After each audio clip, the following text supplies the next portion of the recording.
Now, detonate the reality bomb! I will build a great, great wall. Some alien race to come down and threaten us. Is the singularity near? The truth is out there. The military-industrial complex. The 7 mountains of the influencers of culture. To be as gods, you know. Change has come to America. Catapult of propaganda. From a secure location on top of the ridge in the heart of the beautiful Missouri Ozarks, this is A View from the Bunker. Now, here's Derek Gilbert. The UFO phenomenon, the alien abduction phenomenon, not necessarily demonic, but they might in fact be worse, if that's possible. Welcome to A View from the Bunker. I'm Derek Gilbert. If you're watching this on the YouTube channel, youtube.com/Derek Gilbert, you'll see that we're recording this at the office today, which is why this guest hasn't been on the program in a while. We kind of get into a flow here at work, into a routine, or at least I do. And I don't like to break from routine. I'm kind of like Sam T. Doxson in that regard. Don't move my cheese. I like my, but I am remiss because we've got this, weekly web program, this weekly podcast, and could be using it to actually tell people about our book. And even, Josh's new book here. Yes. So anyway, if you're watching this, you see already the book, which we are proud to say spent several weeks as the #1 new release in Amazon's science and religion category. Josh's new book, Unraveling the Multiverse. Yep. One of the top 5 new releases there. And between, for a while there, finish the introduction, Derek. The book, The Day the Earth Stands Still, Unraveling the, or Unmasking, Unmasking the, Unraveling, if that'll be Same the ultimate thing. goal. Yeah. The old gods behind UFOs, ETs, and the official disclosure movement. Josh's book, Unraveling the Multiverse, which is the... Yeah. Go ahead and read that subtitle there, Yeah, Josh. I did a classic Tom Horn move and gave it a paragraph for a subtitle, but it's Unraveling the Multiverse, and I actually have to read it off the cover of the book because I don't have this memorized. I don't think any human mind could. Well, yeah, just as well. Yes. The Unraveling the Multiverse, the Christian's Guide to Quantum Physics, Entities from Higher Realities, Strange Technologies, and Ancient Prophecies Being Fulfilled Today. So that's for the screen cap for the. This will be the screen cap for the featured image. So just do a quick screen cap. Yeah. There we go. Okay, there we go. Beautiful. Now, if you're listening to the podcast, that was 2 seconds wasted, but we appreciate your indulgence. We'll leave them wondering what was going on. Exactly. So, in case you're wondering now, if you're still listening to the podcast and if you've not been following this program for a while, you know by now, it's Friday afternoon, and the guest We've this had week a long week. is Josh Peck. Yes, So, sir. Thank you for having me back on. Well, It's actually been a couple of years. It has been, and like I said, we've done some stuff here at Skywatch TV where we should have taken advantage. Now, I took a kind of a hiatus from View from the Bunker last year because from July onward, man, this is going to be a rough program. And it's not even happy hour. I say that tongue in cheek, of course. From July onward, and of course, a lot of what we did in July related to what turned up in the book, The Day the Earth Stands Still. We visited the UFO festival in Roswell in July.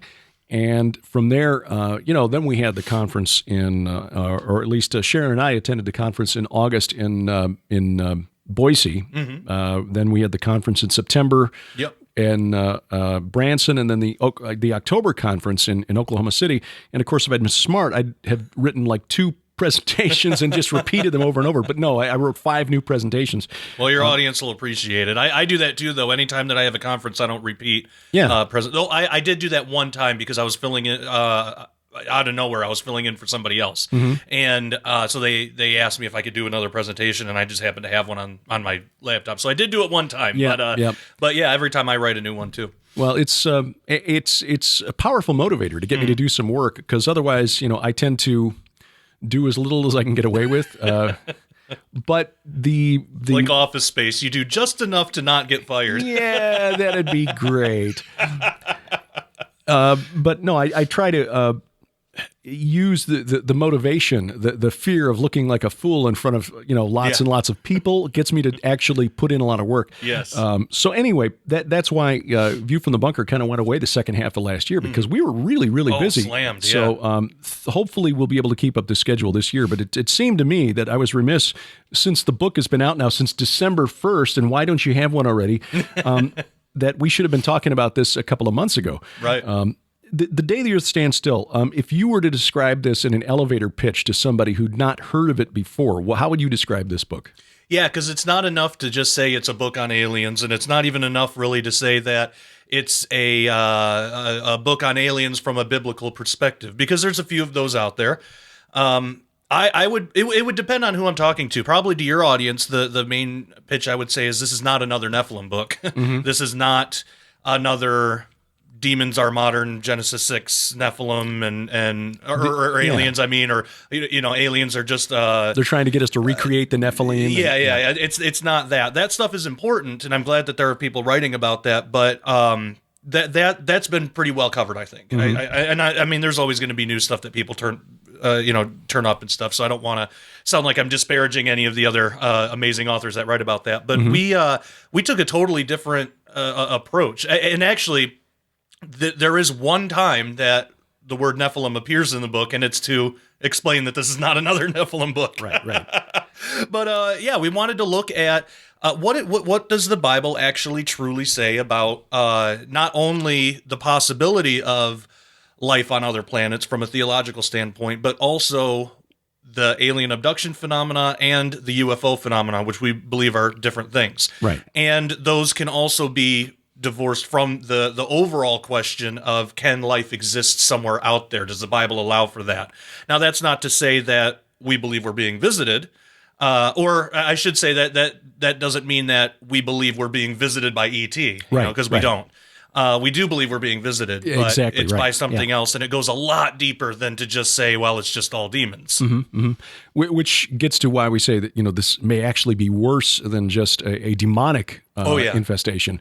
Yeah, which is bad enough. Demons compared to these things, demons are just kind of like pesky pests. You got to what's that pest control business? You got to call the Orkin man. They're annoying, and they can cause a lot of damage if somebody doesn't know what they're doing in spiritual warfare and stuff. But what we're talking about here, I think these are truly horrifying things. Yeah, going back to the old gods and stuff like that. Right. And that's why we got Dr. Michael Heiser's books out here, and we'll also tell you about the package that Tom Horn has put together before the end of the program. But these are the newly published editions by Defender Publishing, which, of course, is Tom Horn's publishing company.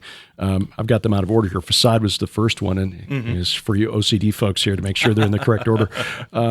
Facade, and then the Portent, and Mike deals with that in his novels.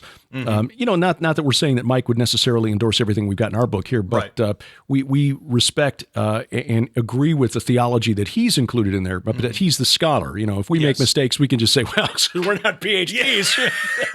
There's a layman for you. That's it. Yeah. But Mike's not allowed to make mistakes. He's and I respect him. Respect this about him. He kind of holds us to a standard of accountability we might not otherwise have. Yep. So I love that about him. And I think it's to his credit that he's willing to associate with jokers like us. Yeah. So we're not. Again, don't assume that this implies Mike Heiser endorses what's in this book. We do endorse what's in his. Yeah. But anyway, the phenomenon of UFOs, and this is really news. I mean, it almost, because of what the New York Times reported in December, about 2 weeks after our book came out. It was like the 16th or thereabouts, the second Saturday in December, I think it was. The New York Times ran this big story about this event that took place in 2004, November of 2004. And I actually got an article coming up in next month's Skywatch TV magazine about that incident, because it's been played up and taken seriously by the major media for the first time. Yeah. And a lot of UFO true believers have seized on it to say, official disclosure is about to happen.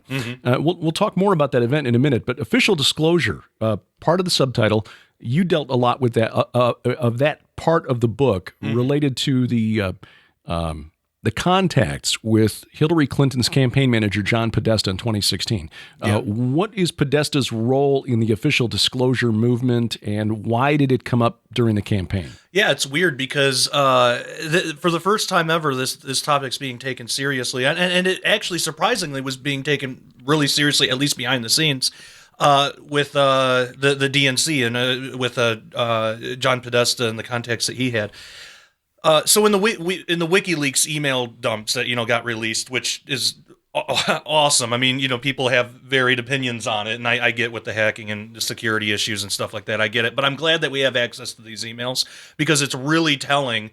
They were already talking about official disclosure really heavily, and they were talking about their different interpretations of it. So John Podesta was in contact with Edgar Mitchell, who was the sixth man on the moon. He was an astronaut. He's passed now, but he was a sixth man on the moon, big time astronaut. You would think a really science minded guy, and in a lot of ways he was. Well, and he's got a PhD, and he was co-founder of the Institute for Noetic Sciences, and I think that's relevant. We can talk about that. Oh yeah, and Quantrek too. And, right. And it was weird because they so Edgar Mitchell through Terry Mansfield. Who basically kind of acted as intermediary between Edgar and John Podesta, and then John Podesta had Aaron Sepp, which was like his assistant. So there were four people involved. I kind of map it out in the book to try to make sense of all of it. But basically, through these two women, Edgar Mitchell and John Podesta were in contact. It was mostly Edgar Mitchell trying to contact John Podesta. John Podesta showed a little bit of interest at first. Then there was always the open door. So when Edgar Mitchell first contacted John Podesta, it was about this official disclosure movement and this question that Podesta has been heavily involved in since forever. He even tweeted out that his because he worked in the White House with Obama and all that stuff. He even tweeted out that the biggest failure of his career was that he couldn't get the Obama administration to basically to go with the official disclosure stuff, to release what they know. So he's been a big champion for the official disclosure movement. Now, why that's important is not only does it show that they've already been talking about this, there were stuff in the email, and I mean, we put them in the book, we just published we just put them in the book, so people don't have to go online and try to search and find this stuff. Every email is in our book, and I provide an analysis of each one. So the weird thing is, not only was official disclosure being talked about, but how to interpret it. Actually how to interpret it was talked about even more than the movement itself, or just the fact that we need to release this stuff. This stuff needs to get released somehow. It was more about how is this going to be interpreted? And Edgar Mitchell had a lot of ideas about that John Podesta seemed really interested in. Now, there were other people that were contacting John Podesta, like, what was his name? Bob Fish, I think. Now, when Fish was emailing Podesta, he was actually giving some scientific ways to try to study this phenomenon to see what's really going on. And it was pretty obvious that Fish, along with Podesta, they both believed that this was life somewhere out there visiting us. But the way that Fish approached it, I actually really liked, because it was more grounded in science. It was more, if we look at the aerial phenomenon and map it out throughout the course of a year, see where it's more heavily involved, see not so much, and maybe we could. There are a lot of scientific things like that. Whereas Edgar Mitchell's emails were just like off the wall. These are ETI from a contiguous universe, and they're talking. They're contacting through telepathy. Terry Mansfield, and she knows what's going on, and she's interpreting it for us and telling us all this stuff, and we work with them through Quantrek, and all this weird, just out of the and no evidence, zero evidence for any of it. But Podesta was really interested in that, because he was, at least at first, like, having a conversation and trying to meet, and whether a meeting took place or not, we don't know.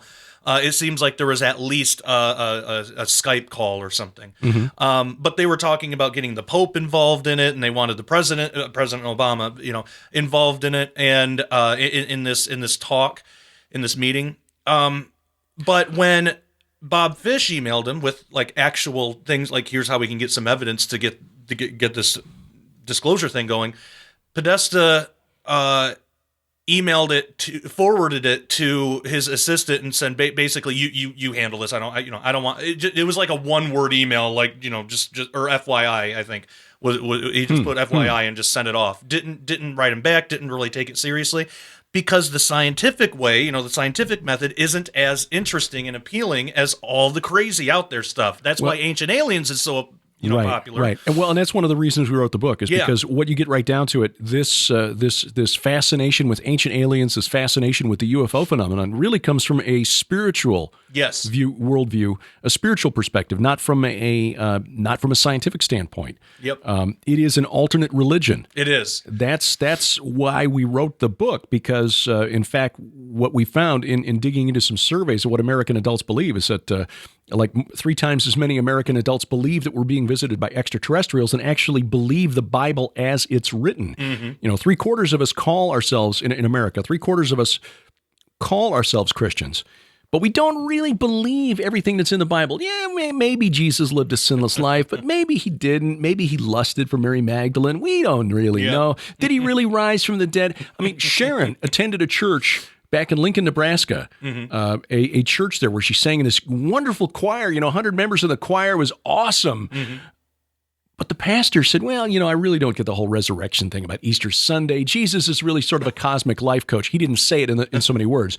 But for many of us American Christians, that's what we reduce Jesus to. He's an example. Pastoring a church. Yeah, exactly. Well, exactly. I mean, born of a virgin, really? No, I can't believe that. I can't believe he literally rose from the dead. Satan is just a concept. He's a symbol of the evil that's inside all of us. Jeez. That's where American Christians are. According to the Barna Group, that's what most American Christians believe. Most American Christians don't believe the Holy Spirit's real, don't believe Satan is real, don't accept the basic tenets. So even though we call ourselves Christian, when you start drilling down into what American Christians believe, not so much. Yeah, a lot of Christians will call themselves Christian, and it's more of a cultural statement. Exactly. I call myself Christian because I'm not Muslim, Jewish, Hindu, or Buddhist. Yeah. And what does that really mean?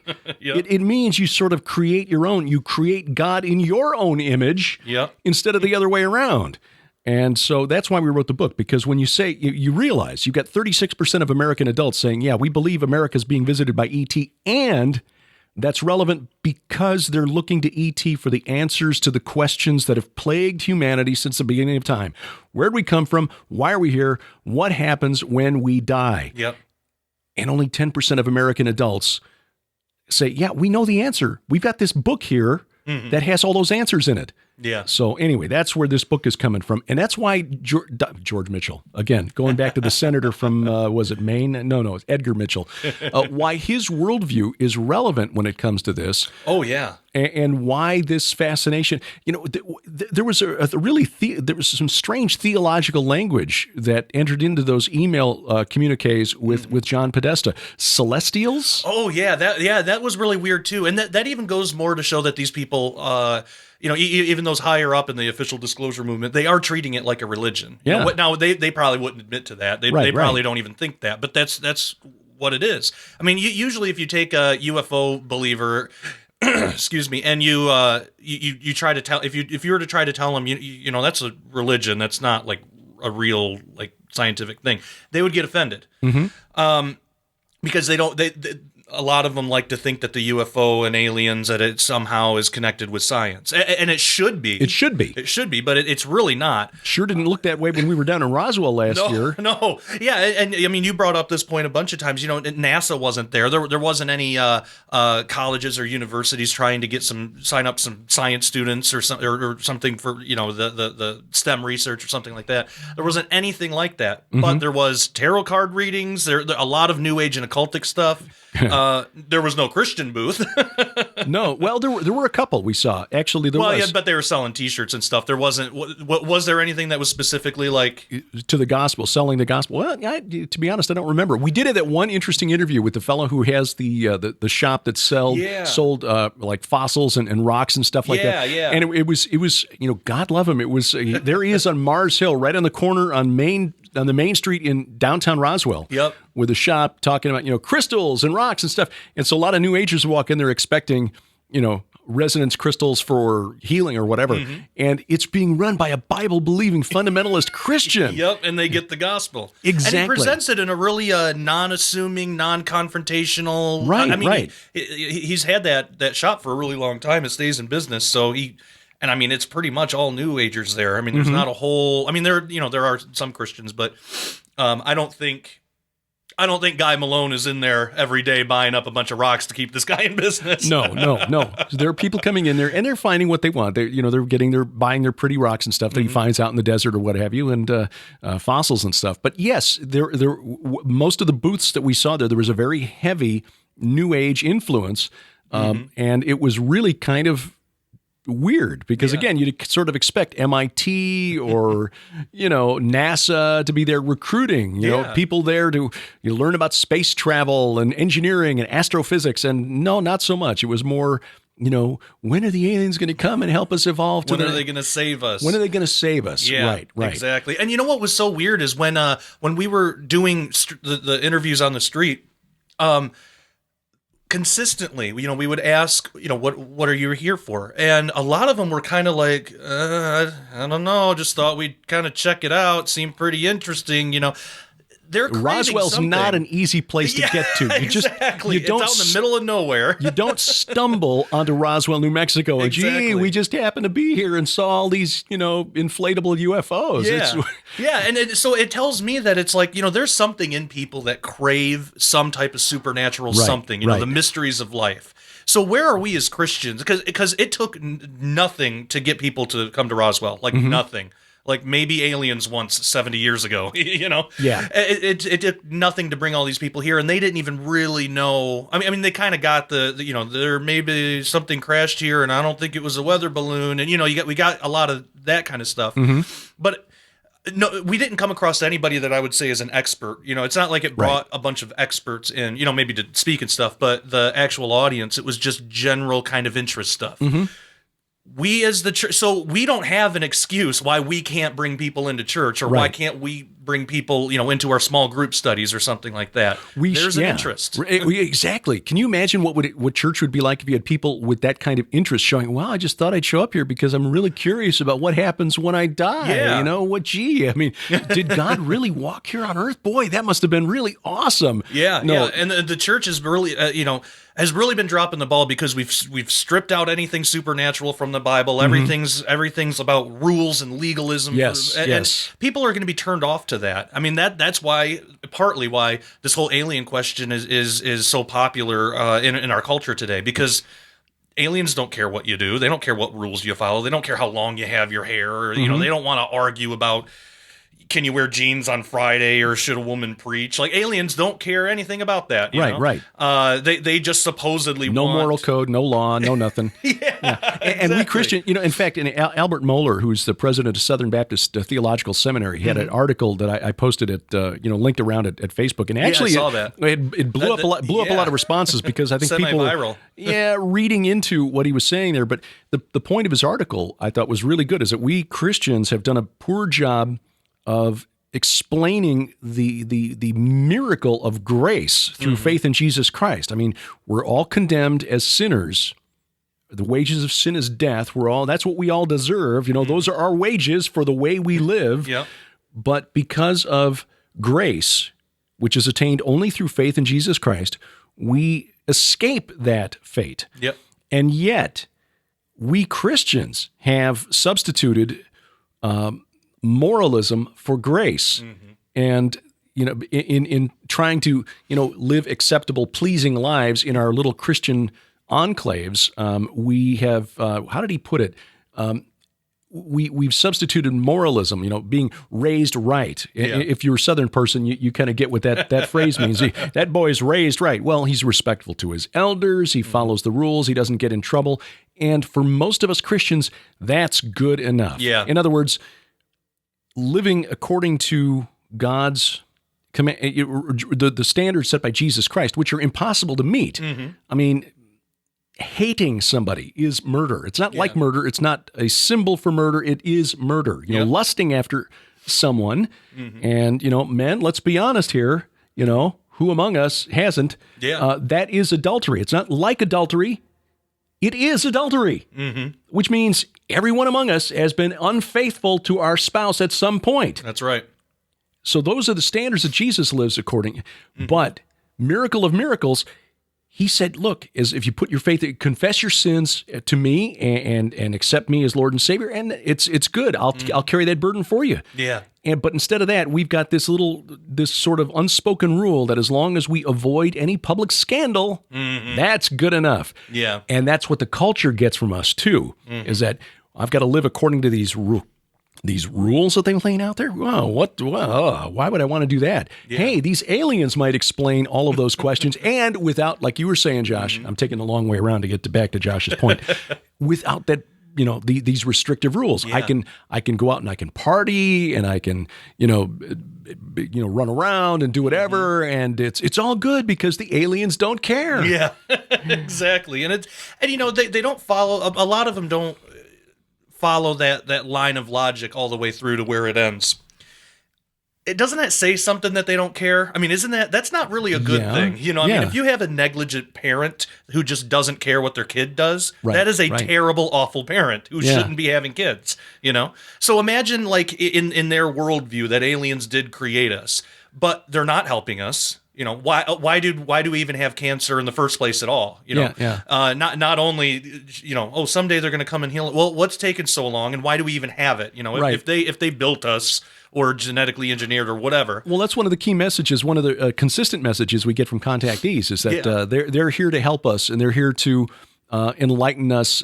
From Blavatsky on in the 1880s. The Secret Doctrine and ISIS Unveiled, the Masters of Ascended Wisdom. Or ascended, I keep getting the phrase, mixed up. It's either ascended masters of ascended, whatever. The ascended masters are there to help us, guide us in our evolution. They're doing a pretty awful job, right? But as you say, what are they waiting for? Yeah, they want to help us or not? What's that? What are they? Why are they still? Just kind waiting of around, dangling a carrot in front of us. What do we have to do in order to achieve, the worthiness? Yep. Which gets back to sort of a works-based salvation. It does. And here's the other thing that I have to question when the contactees say, who are some of the modern UFO cults, like the Raelians? Oh yeah, the Rael and some of those folks who will say that the great spiritual leaders of human history, Muhammad and the Buddha and the Krishna, and Jesus, they were just, they were our emissaries. Well, why did they lie about that then? Why didn't they say it? Why didn't they say so? Yeah, well, I'm just, I'm the vanguard for a group that's coming to help you. That's not what Jesus said. That's not what Muhammad or any of these other guys said. Yep. Why would they lie about that? Yeah. And if they did lie about it, why would we want to follow them and listen to them anyway? Exactly. Yeah, it's ridiculous. A lot of them they don't follow that line of logic, because if they did, there's no way you could logically just be in that line of thinking and have it make any kind of sense. Right. At least Jesus, like he told you exactly what you got to do, and it's really a light burden. Yes. It really is. You ask him.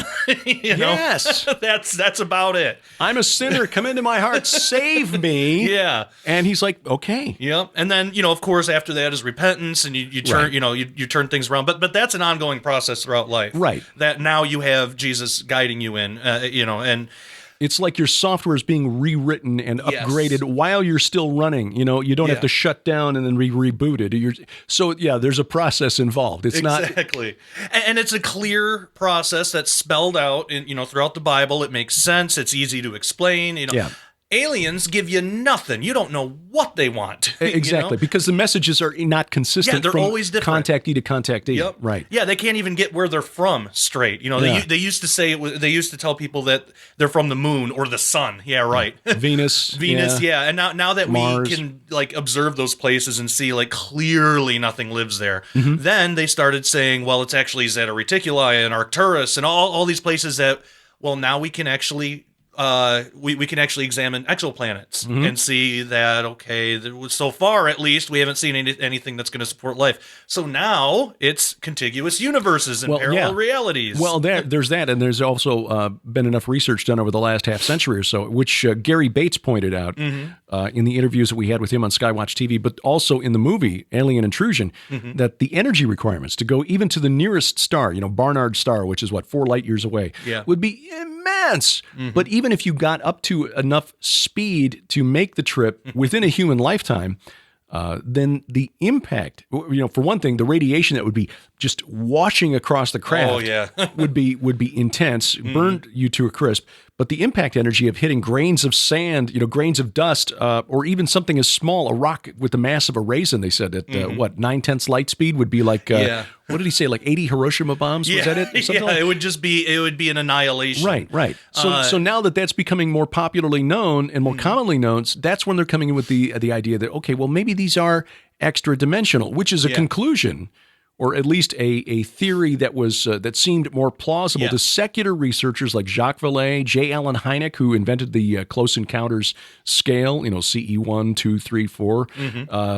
John Keel, who wrote the Mothman Prophecy, saying, these things act more like extra-dimensional or interdimensional entities than extraterrestrial. So why is that important? Yeah, and people are starting to wake up to that too and realize that, okay, scientifically the ET thing doesn't really make sense.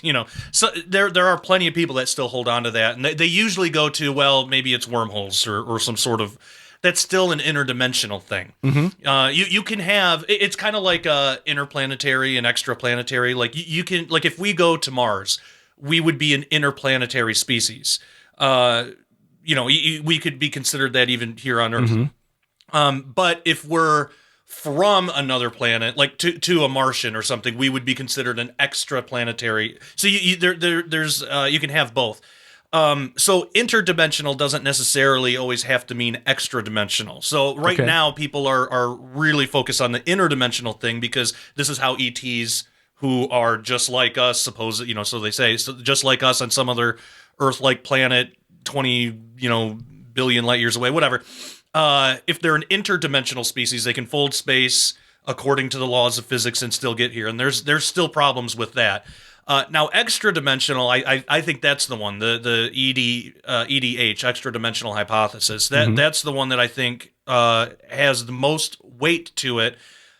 And but people are kind of resistant to that. Not as much anymore. It's gaining more popularity, but because it's so close to being spiritual, it's so close to turning the ET stuff into a religion, which is what it is. Yeah. But if you think about it, and we've documented this in the book, that the crafts and the abduction experiences, they follow the culture.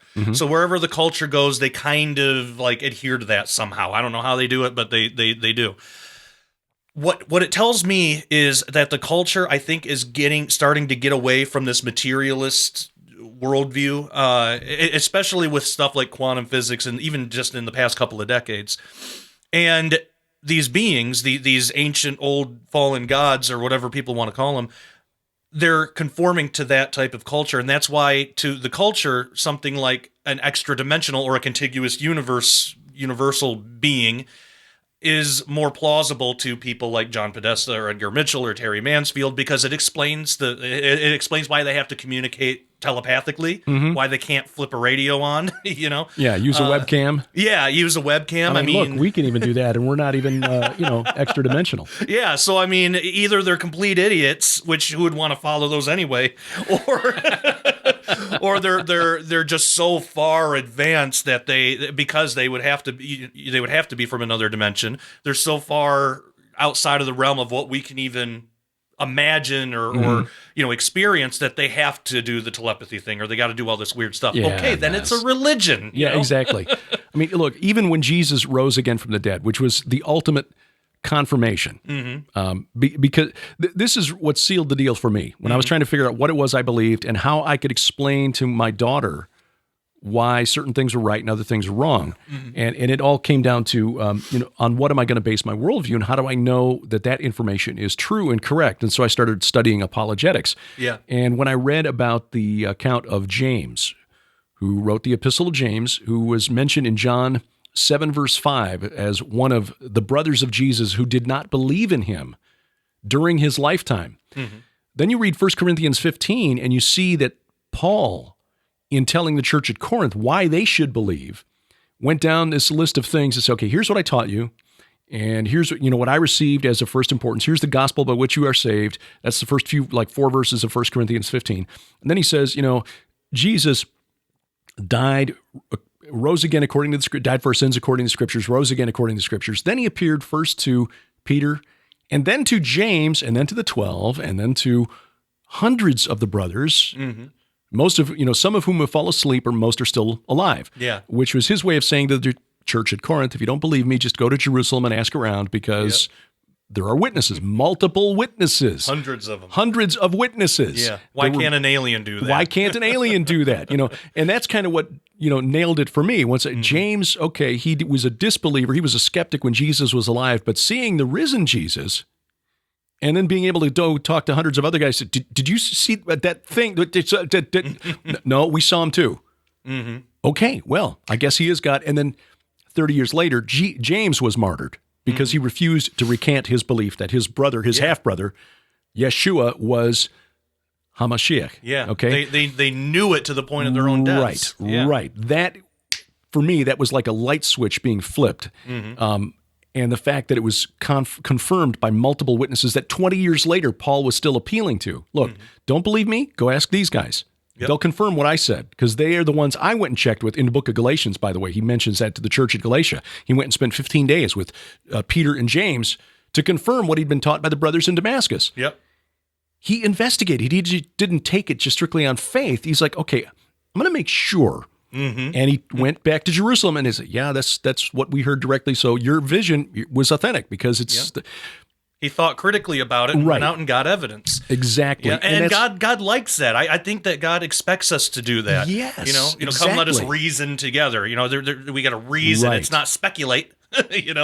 And Peter on Pentecost, in Acts chapter 2, the very first Christian sermon in public, really, after the death and resurrection of Jesus, said, hey, look, men of Jerusalem, this Jesus whom you killed rose from the dead, and of this we are all witnesses. Yep. That is a key point. Yeah. But again, multiple witnesses. And that's something you never seem to get. Now, there are some encounters, like this one in December that the New York Times reported on. And I want to make this point clear. We've kind of alluded to it. We don't believe that nothing is happening. Right. Something is happening. It's just not what UFO true believers think it is. That's right. Multiple witnesses to that UFO encounter back in 2004, the USS Nimitz UFO encounter. I got to confess, and this is, I should have read more about that before we did our first few interviews, because I'm like, no big deal.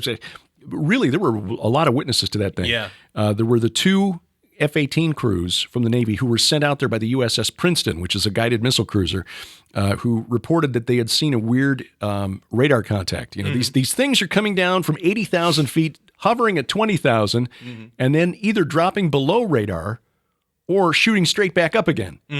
So can you please check it out, because there's one there now. And so these two F-18s from the U.S. Navy, Carrier Air Wing 11 on the USS Nimitz, Commander David Fravor and Lieutenant Commander Jim Slight were the two pilots. But both of those F-A-18F Super Hornets have two-man crews. So they get there. Slight provides high air cover. Fravor goes down to look at it. Notice that he didn't see the thing at first, but he did see an area in the water. And this is really interesting, because he saw a USO, which is a submerged object, unidentified submerged object or swimming object, whatever. But he said couldn't see what it was, but it was close enough to the surface that waves were breaking across it, and the area was 50 to 100 meters across. That's 150 to 300 feet, roughly. Yeah. That's big. Yeah. He thought they had just found a commercial airliner, like a 747 that had just crashed in the ocean. Oh, wow. And that's when he noticed this thing hovering about 50 feet over. And so he started circling to go down to encounter it. It began to rise toward him. So he broke off his circular descent, aimed for it, and that's when it took off. He lost it in like fogs and mist, and haze, and the other pilot, Slight, Lieutenant Commander Slight, lost it as well. So they contacted the Princeton, said, this is what happened. What should we do? They agreed to meet at their cap point, which is a rendezvous point about 60 miles away. But then a few moments later, the radar operator at Princeton said, hey, you guys, you're not going to believe this, but the thing is already at your cap point. Now, the cap point was 60 miles away. Commander Fravor, as he remembers the story, said we were still at least 40 miles away. That thing covered the distance in less than a minute. Wow. So rounding up the math to say, okay, if he took exactly a minute And we know it was faster than that, according to Commander Fravor. But if it took exactly a minute to go 60 miles, that's 3,600 miles per hour. Yeah. The fastest aircraft known is the SR-71 Blackbird, the Lockheed SR-71 Blackbird. Maximum speed, 2,200 miles per hour. The max speed on the FA-18F Super Hornet is about 1,150. Wow. So this thing was traveling 3 times faster than the F-18.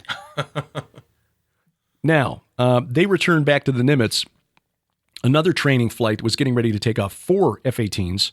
They were directed back to that area, and that was where they captured the video that's been, that in fact, we showed it on Sci Friday again this week. That's the one that the New York Times posted. That was captured with infrared sensors.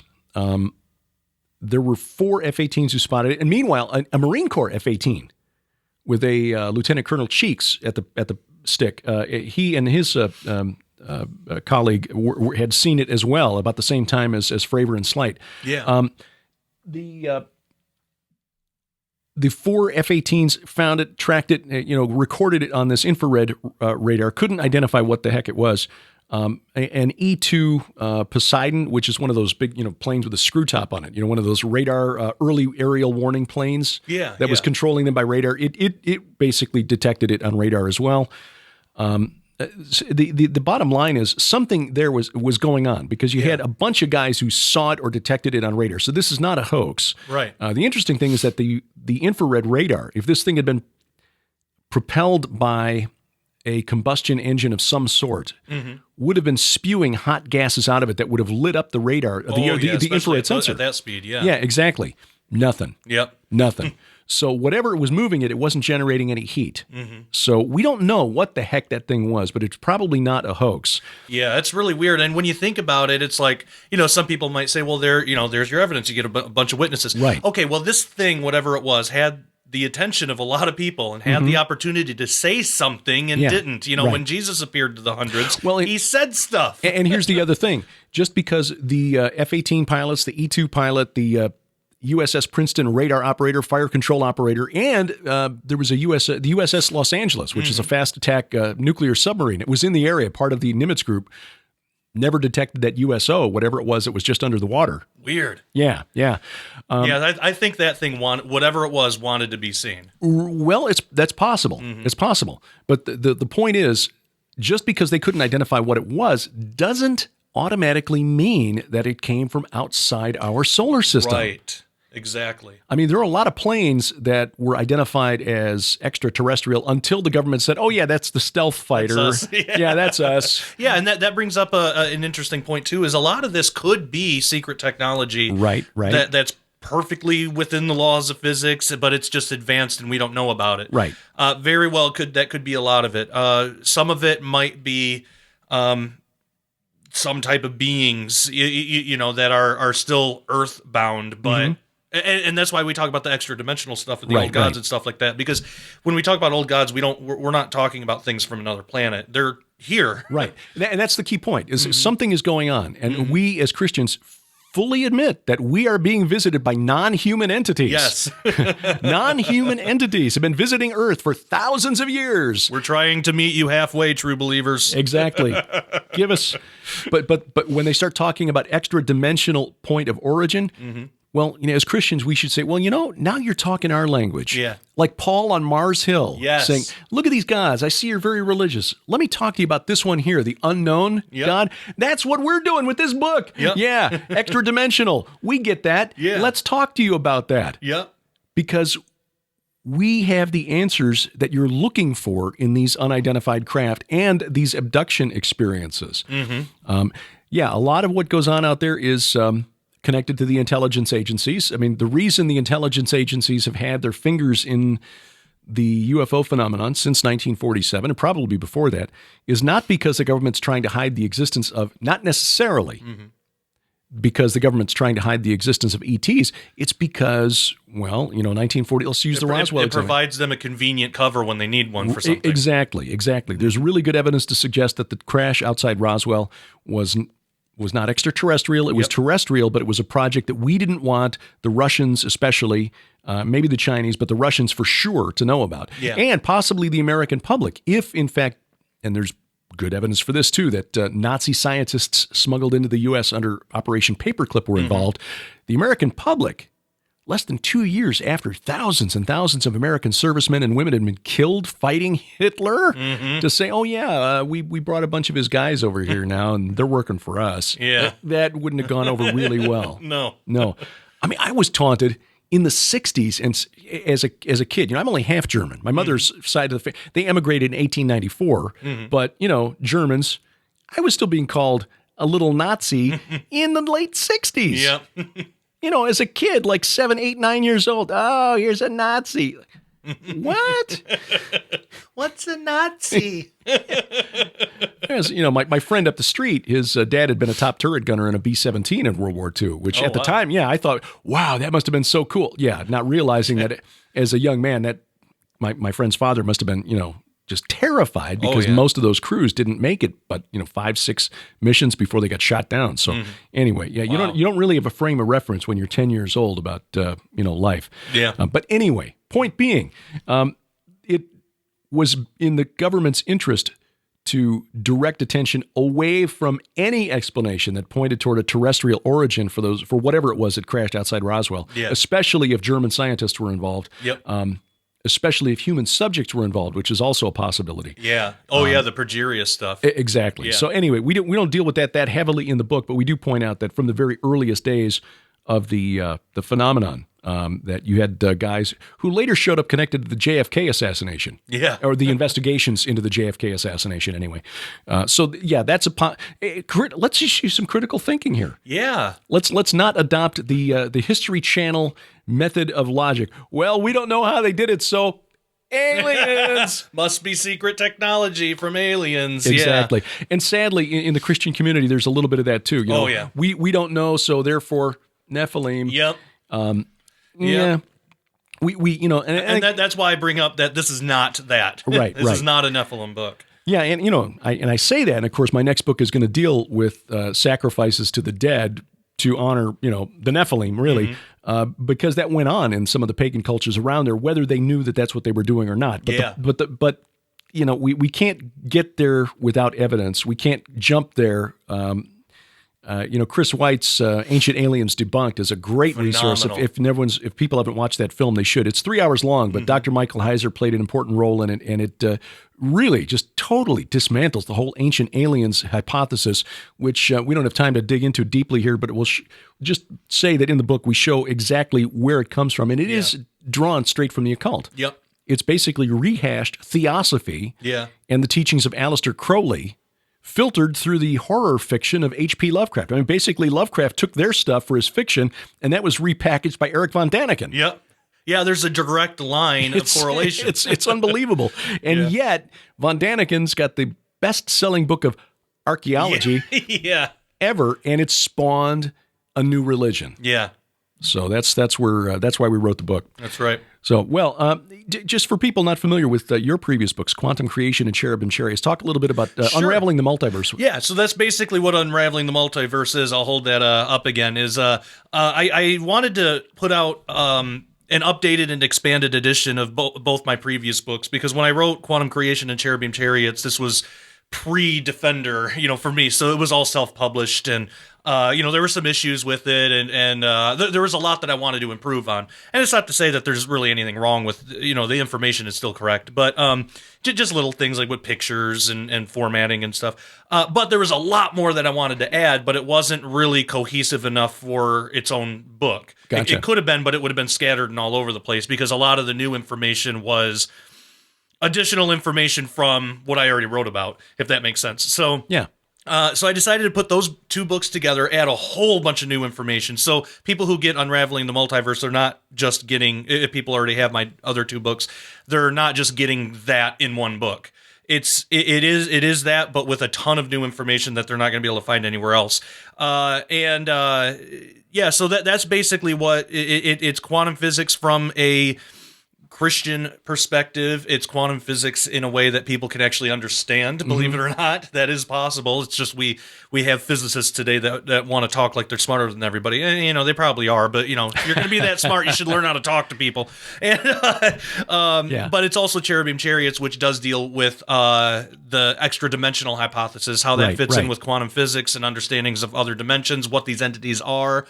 And that's why, in a way, dovetails with The Day the Earth Stands Still, which was, I thought, brilliant on Tom's part to put these two books in the same package. Right, and along with the novels by Dr. Michael Heiser, on A View from the Bunker, we've talked with Mike about both of these books. You can go back and find. In fact, I will link to those interviews in the show notes, both at vftb.net and below this video at youtube.com/Derek Gilbert, because both of these books. You know, I keep close by as reference because the texts, the research that he cites in here, the incidents that he includes in the books are real. The research is real. You know, the storyline, the plot is of course fiction, but the information behind it is real, and of course the theology is sound. Yes. So when you go to officialdisclosure.com, which is the official website for this book. You click the link there to the Skywatch TV store, and you can get this, Josh's new book, both of Mike's novels, 2 additional books, the audio series. I think it was just called Official Disclosure. Official Disclosure. Yeah. And plus a number of interviews that have never been broadcast or Operation published. Stargate, is that what they called it? Yeah. And the phenomenal set of interviews that no one's going to be able to find anywhere else. I mean, there's unaired interviews with the late Chris Putnam are in there. We have stuff for L.A. Chuck Marzulli, Gary Missler. Stearman. Chuck Missler. And then down in Roswell, Joe Jordan, Mike Heiser, the alien hunter Daryl Sims. Yes. Oh my gosh. That was the most remarkable 45 minutes I've ever spent in an interview. Yeah, mine too. That interview alone, I think, is worth the price of the entire. And the account of Joyce Ahrens, thank you, who is a multiple-time abductee. I remember seeing her story when it was broadcast on the television show Sightings back in the 90s. Yep, me too. And now to have met her, that was truly an honor. The opportunity to sit and talk with her and hear her story was just really, really remarkable. Yeah, and there was stuff in there that she even said, I've never told this anywhere else before. Stuff that apparently, like, she was remembering things. And so, I mean, there's exclusive material in there that if people are familiar with her story, there's extra details that she recalled that they won't get anywhere else. Guy Malone as well. Yep. So those interviews are... They fill in a lot of backstory, background information on what this phenomenon is, what the alien abduction phenomenon particularly is, and what the motives of these entities are. If these truly are extraterrestrial, then they're just flat evil. Yeah. But if they're extra-dimensional and evil, well, gosh, again, as Christians, you're speaking our language. Yep, exactly. So, these you won't find these interviews on YouTube. They've never been broadcast. They've never been published anywhere before. You can't go to Amazon and buy them separately. Exactly. You can't even really buy them separately here. You got to get the book. Right. So, but $39.99 for the book, and then you get all over $400 or something worth of extra material. Yeah, it's exactly. Good deal. I mean, these 4 books alone would be what... these are 16, probably about $80, $32 plus. It was about at least $70 worth of books here. But for $40, you get these books plus 2 others, plus the videos, plus the audio series. Yeah. So Operation Official Disclosure. Like I said, this is going to be a rough one. Officialdisclosure.com. Now, coming up in March, while you're here, we might as well talk about this. Hear the Watchmen. Yeah. Mike Kerr and Jeannie Moore have invited you and Christina and me and Sharon, along with a bunch of our friends, to Dallas. Yeah. So, you'll be giving a presentation. I'm going to be teaching a workshop. And my presentation will be coincidentally on this. Yeah. My workshop will be how do you make it in Christian media? And not to brag, but just hard work ethic can get somebody really far. And I don't think a lot of people really realize that. Consistency. Yeah, just producing content. I mean, I went literally from poverty, dirt poor, having nothing, to within since I first heard the word Nephilim, within 3 or 4 years to working here. And that didn't happen by accident. Nothing was handed to me. This wasn't some charity case. I had to really work for that. And there's a lot of things that I learned along the way, a lot of mistakes that I made even. that had I known, I probably, I would have been even more effective. But that I know now, and as far as I know, nothing's been written or really talked about teaching other people how to do that. Yeah. We'll get emails all the time from really inspired or motivated people that they have the work ethic, they have the drive, they just don't know what to actually do. Right. And it's smart that they're asking because, reinventing the wheel is really difficult. I mean, when Sharon and I started our podcast back in 2005, there were very, very few podcasts out there. That's when Apple was still sending out notes saying, hey, if you produce a podcast, please send us the link to the RSS feed because we want you in the iTunes podcast store. Yeah. Now it's like, okay, go through this, fill this out, fill that out, and we'll get back to you. So that's why I am loath to change the address of the XML files that we upload every week that we've been because I just don't want to break anything that's working. Oh, I don't blame you. But it's stuff that we had to learn the hard way. Yep. And if luckily you actually were a big inspiration to me because you were one of the few people that I actually that would actually return my emails. But you were one of the rare people that I had at my disposal where I could just ask you questions and you would answer. And you gave me a lot of great advice on podcasting and the equipment and just across the board. So that was such a big help to me. And I want to be able to do that for other people. I'm trying, I'm not going to make any promises, but I'm trying to get out a book. It'll just be self-published, something that I can just put out. But I'm trying to put a book together specifically for this conference on how to do all this stuff. If you're somebody at home, even if you have no money and you can't invest anything, how can you get started if you have a message, you want to say something, you want to build an online audience, whether it's YouTube or Facebook or, whatever it is. How to actually go about doing that. So hopefully I'll have the book out by the time of the conference, but that's definitely what the workshop will be about. So, okay. Yeah. So Christina will be there as well. She's conducting a workshop. Some of the other folks that'll be at this conference include Bill Salas. He'll be a first-timer at Hear the Watchman. L.A. Marzulli, of course, Pastor Carl Gallups, Pastor Paul Begley, Mark Taylor, co-author of The Trump Prophecies, along with Mary Colbert. Yeah. Dr. Don Colbert will be there as well. He's teaching workshop, I believe. Yep. Casper McLeod, Dr. Michael Lake. Yeah. And John B. Wells. Oh, yes, John B. Wells, the man whose voice I want when I grow up.